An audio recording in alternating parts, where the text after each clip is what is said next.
Ngayon tagulan, napakahirap i-maintain ng kalinisan ng ating mga kotse, lalo na kung ginagamit mo to araw-araw o nakapark sa isang open space. Hindi maiiwasan yung mga putik o mga acid rain na kumakapit sa ating mga sasakyan. Sa totoo lang, di talaga natin sila kayang iwasan. Ang tanging magagawa lang natin is bawasan at kahit papano mabigyan ng kahit konting proteksyon ang ating mga sasakyan. Lalo na kung hindi ka naka-ceramic coating, kailangan talaga natin silang alagaan para ma-maintain yung ganda ng ating mga sasakyan. Isa pa sa nakakainis ang sumpa na pag nagpa-car wash ka, maya-maya andyan na ang ulan. By the way guys, ito nga pala yung aming kotse. Napakadumi na niya. Kita nyo naman yung mga gilid niya, puro talsik ng putik. And mas pinipili ko na ako mismo yung nagka-car wash dito. Mas nakikita ko yung mga dumi niya at para mas nalilinisan ng hindi mabilisan. Yan, depende yan sa inyo guys. Pwede kayong gumamit ng pressure washer, mas maganda.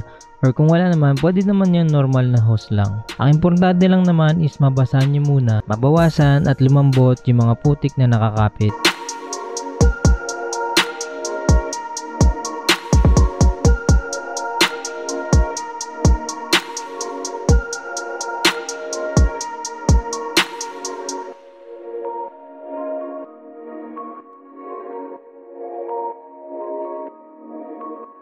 Ayan, mas maganda lang talaga yung pressure washer kasi natatanggal niya yung mga sulok-sulok. Nababawasan niya na yung mga putik na nakakapit.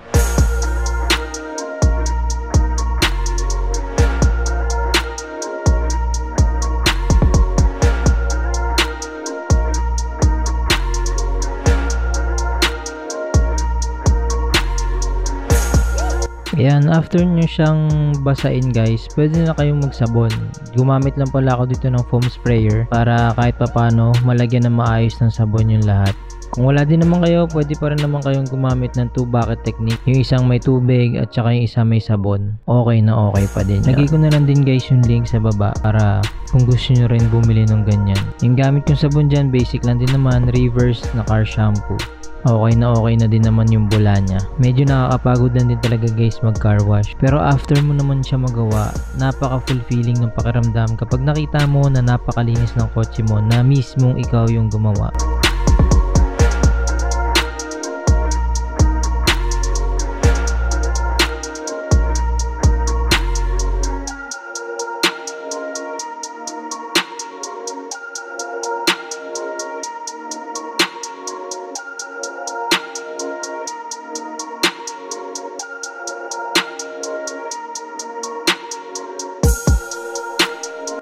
Dito ko siya ngayon sinimulan sa gulong kasi siya yung pinakamaduming part. Basta iwasan nyo lang yung mga tools na ginamit nyo sa gulong or sa lower part ng kotse to avoid scratches sa paint ng ating sasakyan.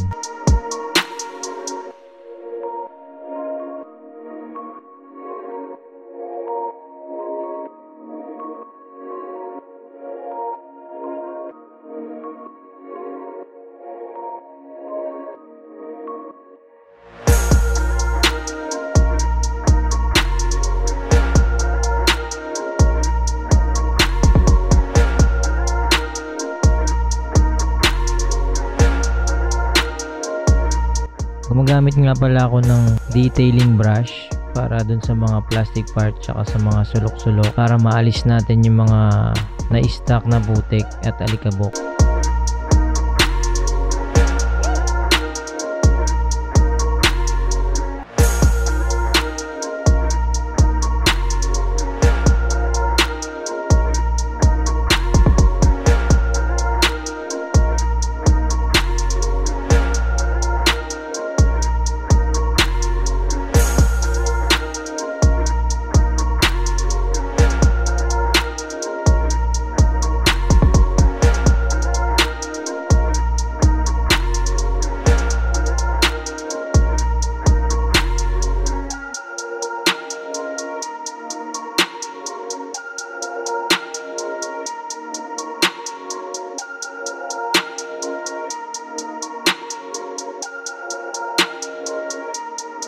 Sinimulan ko na din yung sa taas ng kotse. Gumamit ako ng separate na microfiber para siguradong hindi magagasgasan yung paint natin.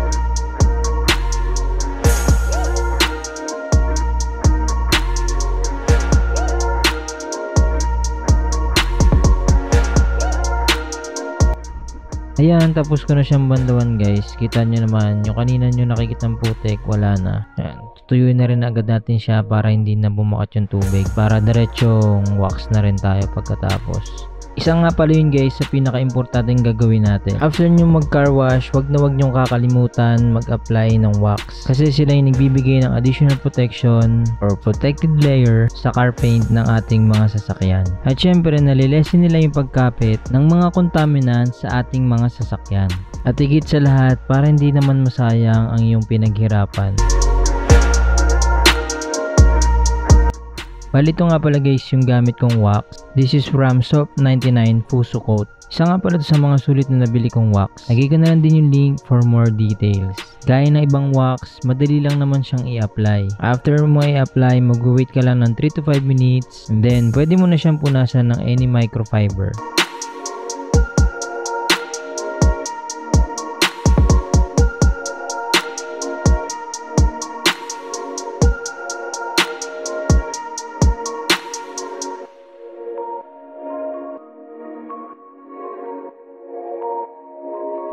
For the tire block guys, ito nga pala yung gamit ko yung VS1. Additional protection lang naman siya, tsaka para magmukhang malinis tingnan.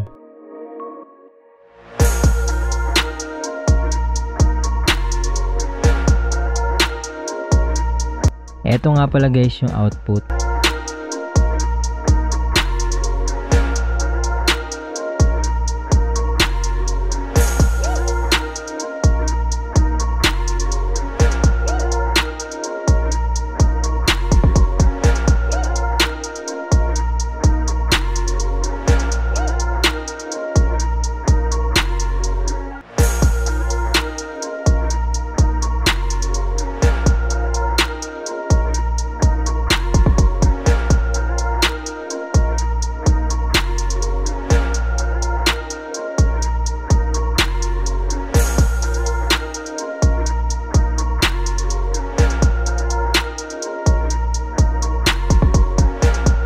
Nakaabot ka dito, maraming salamat. Sana may natutunan tayong lahat.